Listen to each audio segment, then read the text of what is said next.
Now to our other top story. Business boosters get anxious whenever there's talk of the Air Force retiring the A-10.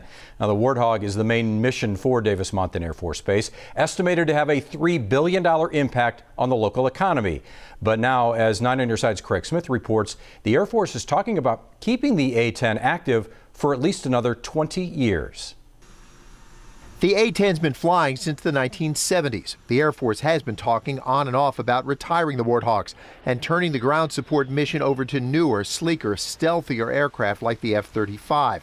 That raised fears that if the A-10 retires without another large mission to replace it, Davis-Monthan's $3 billion impact would crash.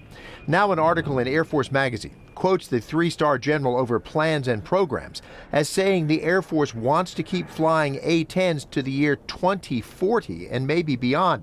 Lieutenant General David Nahum says planes like the F-35 can use their stealth to destroy sophisticated radar and air defense systems.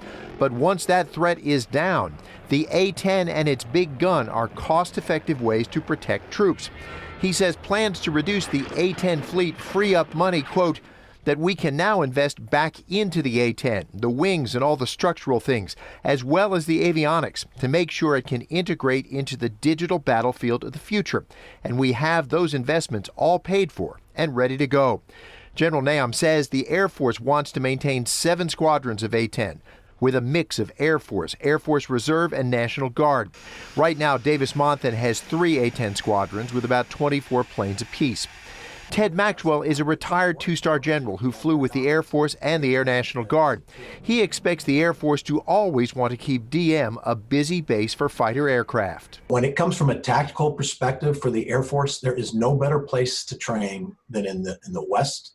And in the West, no better place to train than Southern Arizona because of our unrestricted airspace, our training ranges, the access. We can take off out of Davis-Monthan and easily get to those ranges. And he says community support is a strong factor too, and he expects that to help keep Davis-Monthan active and strong.